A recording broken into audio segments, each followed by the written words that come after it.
Hi, it's Andy. Hi, it's Dave. Hi, it's Kirk. Welcome to the ADK Rock and Metal channel, and today we are going through the discussion generator, which will throw us up a discussion topic for us to talk about today. You guys definitely know well, there might be one or two of the discussion topics you might know about, but the rest of them you won't know until it comes up. So, yeah, without further ado, let's get to the discussion generator.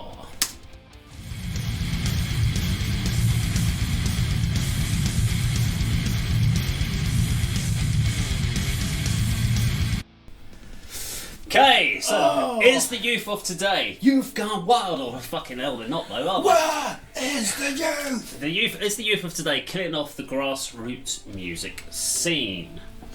Continuation of a former discussion. Oh god, but it's you, youth. Oh, you we're just a bunch of grumpy old cunts. We're just blaming you for this one. It's the youth, but okay. So the topic of this came up is because when we talked about what killed off music venues. Or killing off music venues. One thing that came up was the lack of youth going to gigs. And so I started thinking about this, and I thought this question was pertinent, not just about them not going to gigs, but is the younger generation, and when I talk about the younger generation, I'm talking basically anything from late teens to mid-20s, has their viewpoint of gigs very different. Now we're coming from this from outside of that. We're not in that generation, and I had to try and think myself back to when I was that age and what did I do? Why did I go? Did I go to loads of gigs? I was I at gigs every weekend? And I wasn't. I didn't go to gigs every weekend. No, I didn't know. But I do remember going to a lot of gigs. But I also remember being, I swear every weekend I was in some sort of bar or rock pub. I swear I must have been. There was either metal clubs and metal nights or stuff, and that's where we socialised.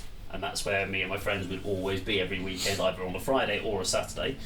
Generally not both. We might be in Camden, we might have been somewhere else, but we were always out. And the question of this came up was that whenever we've gone to the metal nights or gigs or anything like that, I don't know where the young people are. Well, let's go back a stage from this. The demographic you described, sort of late teens, early 20s. How many young men and women you fall in that age group are into metal now? See, you could from music videos and the music publications, you could get a taste of that from, crowd shots and live, So, I don't know the answer. I'm guessing it's not as much as it used to be, but do the kids like metal now?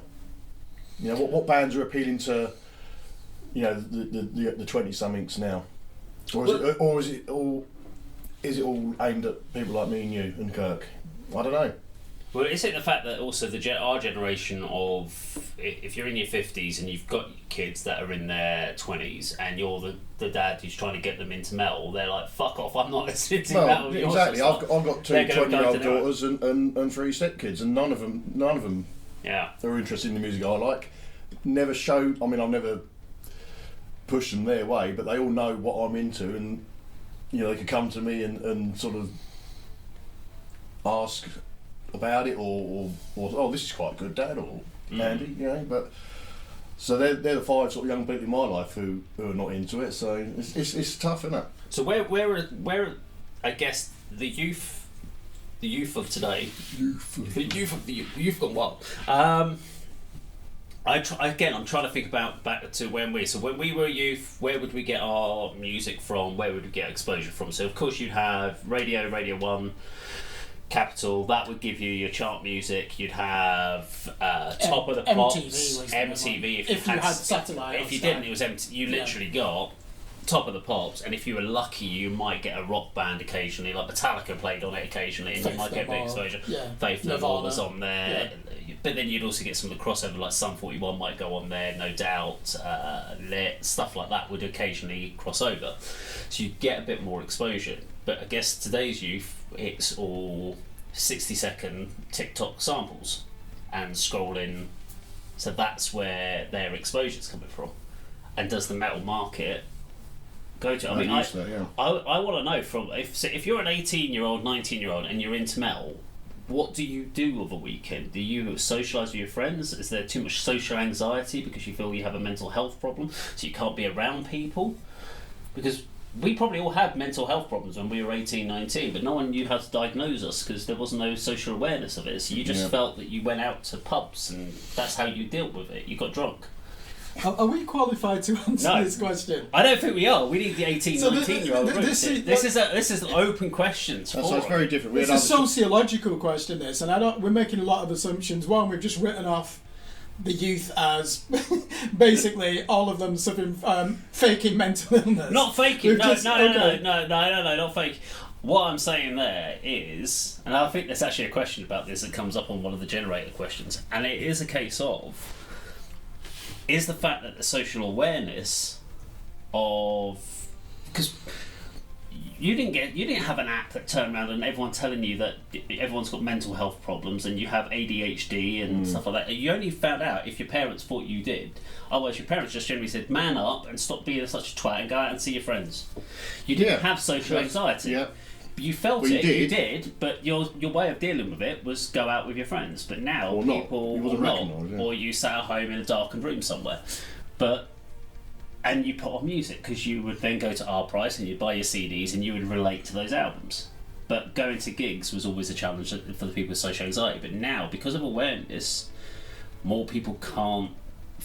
They've now identified those problems, so they can't, or they don't feel they can be in groups of people. The snapshot of today and when we were that age is just so different. I mean, you've touched on the awareness of perhaps social anxiety and other sort of mental conditions and concerns. The way we digest music, the way we buy music, the accessibility we had to it. I mean, a couple of other shows, we had things like The Word, which had L7 stripping naked and all that kind of thing. You don't see that now. Euro trash, all these kind of things where extreme music was perhaps even just a quick snapshot or just one performance you'd see every once in a while. That was, that grabbed the attention. TGI Friday? Yeah, all those kind of shows. TGI Friday, But now, as you said, now it's TikTok and other social media. We need to be careful though, don't we? I mean, we've just written off a whole generation of having a poor attention span, not understanding what an album is, and just saying that after 60 seconds they get bored. We need to be careful. You're not going to write it off, but I do believe that's actually a pretty good summary. You could meet. I'm sure you could meet an 18-year-old who has a wealth of knowledge and talks about their favourite prog metal albums. You're always going to have people like that. Let's look at another scene, hardcore. Surely there's still a hardcore scene, but is that now something where most of the people are our age? Because that is a lifestyle, isn't it? If you take the hardcore of the 90s, and the most famous example of that, which is straight edge scene. So they self-regulated, looked at society and just thought, we are a fraternity, we're a brotherhood, and we are actually going to set moral examples. We're going to listen to really extreme music, it's going to be really violent, but we're going to be progressive in our thoughts. We're against drugs, we're against alcohol. That was a social movement. Obviously it was an American phenomenon, it spread throughout the world. Does that exist today? Do we see evidence of a hardcore scene? If there is one, from what I've seen, everyone is in their 30s. And when you look at the United States, New York in 1989, I bet the average age was 24, 23. They probably would have come into the youth. So that seems to have disappeared, doesn't it? Would you say hardcore as a social movement? Bands still exist, but is there a fraternity there? Well, that's the other problem you may have is. There isn't. I don't see there a separation between fans and musicians anymore. In the sense that pretty much if you're a fan of this sort of music or metal music, you're pretty much a musician within that scene as well. I don't see. So when I was 18, 19, yes, I wanted to play. I got my first drum kit and we were playing covers bands, but we didn't have any access to actually go out and play gigs and stuff like that. So we were just garage playing with friends, and we just went and watched bands and we had fun with it. Now, because you can get equipment so much more easily, you can record at home, you can find other people to play with relatively easily online, you can post and so forth. So suddenly you're all in bands, you're all rehearsing all the time, which means you don't actually go out and support other people in the scene as much. Do they need to? I mean, there isn't a. They're the fan base, and the fan base doesn't exist. This question we could be asking the youth for the last 30 years: is today's youth killing off the radio? because they don't listen to radio because you got a different medium. And I think they're always going to be in the firing line, and they're saying that they're softer than the previous generation and they don't have an attention span and they should be conscious and should be supporting their scene. You are right, by the way, that you've got the tools now, haven't you, to record an album in your bedroom. One thing I will say about the youth, their level of musicianship is fucking incredible these days. Well, of course it is incredible. Like they're at home all day fucking playing. They're not going to fucking gigs. Especially in metal, they deserve respect for that. When I was 16, if someone could just play the C major scale really fast, I'd be like, fucking hell, grade 8 standard, Steve Vai. Not at all. You watch someone now who's like 17 post on YouTube and the sweep picking, and I'm just thinking, how have you even got to this standard? So at least if they are killing off the grass music scene, they are actually improving the levels of musicianship. I don't know if there is a correlation there. I mean, should we answer it? Andy, is the youth today killing off the grassroots music scene? They're not killing it off because you've just explained an example where they're nurturing it, but they're not supporting it and in the way that we did. But that's just because of the way the world has moved in the last 10, 20 years. The way we do everything. You can throw COVID in there as well, but this is such a broad topic. But I think it boils down to perhaps my first statement about are there as many metal fans as there were when we were 17, 18? I don't know. It's because I don't know many people of that age. You certainly don't see them at the gigs, mainly at the gigs that we go to, which is why this question's probably come up. But they are there, as you said, Kirk, honing their skills in their bedroom and recording and producing stuff. But it's just a different world now. So this question might not be relevant in 2024. I want you to answer this. Go on, be bold. So is the youth today killing off the grassroots music scene? I think they have a lot to answer for, in the sense that without them actually supporting the venues, etc., then there isn't going to be a grassroots music scene. So we know that the venues are closing. We know that we need people going to the gigs. The older generation do have more expendable income, in theory. So we are seeing like the 50s and the 60-year-olds going to gigs, which is great, which is still keeping the scene alive. And the youth do not have that as expendable income, because what they're trying to do is they're spending it all on equipment, etc., if they're musician fans, etc. But the problem we've got is without that youth coming in and supporting the live scene is going to dwindle, and they are not going to have the places they want to play. So it's a case of they've got to do that support element, otherwise they're not going to have their roots. So in a way, yes, they are, but they're not the only thing that's killing off grassroots music. So you could apply that, the way you've described it, you could apply it to something like grassroots football or sports. Yeah. I played football from 16 through most of my adult life, but I'm not involved in my local club now, so I don't know how many sort of young kids are coming through.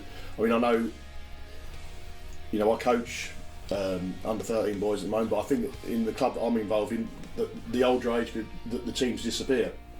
So whether they're then moving away from sports and getting into other things like partners and alcohol and whatever kids do now, but it doesn't seem to be supporting music and going to gigs or playing sport as much as it was when I was that age. But like I say, that's just the way the world has moved on in the last few decades. I mean, when we get down to it, if I was to say about the youth killing off the grassroots music scene, maybe 10% of the blame I would put towards that. There is 90% other things that have got a massive impact. There's lots of it. Now there is one overriding thing that is destroying. But we'll get to that, and that is another discussion topic. Can I just ask one more question then? I think you've hinted at this though in previous discussions, right? Yeah. Let's use the Sex Pistols 1976 as an example, the Bromley contingent that used to follow them round. Right. If you don't like the current music, what are you doing to create your own scene? So you've seen it with punk, you've seen it with thrash metal in the Bay Area, you've seen it with nu metal in LA, grunge in Seattle. Yeah. Is the question, where are the youth in terms of going out there and creating their own scene and having this live presence? Because if you come to Hertfordshire, it is going to be full of post-metal, sludge, death grind bands, the type of stuff that me and Andy love. You know, because if you're 19 years old, you are not going to form a sludge metal band. It's simple as that. You need to have lived before you write music as fucking miserable and nihilistic and hopeless as that. Because it's therapy. It is therapy for the musicians who write that kind of music. Certainly post-metal.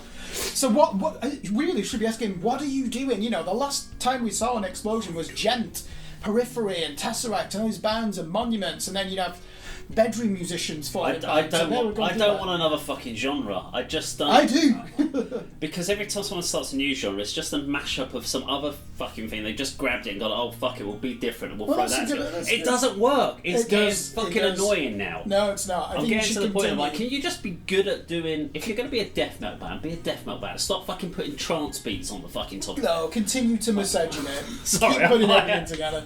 So you get told you're the grumpy one on the channel. It's me. I'm the miserable twat. There you go. I don't think the youth are killing off the grassroots music scene, but where are they in terms of challenging the so current maybe status it's where quo? are they supporting the grassroots music scene?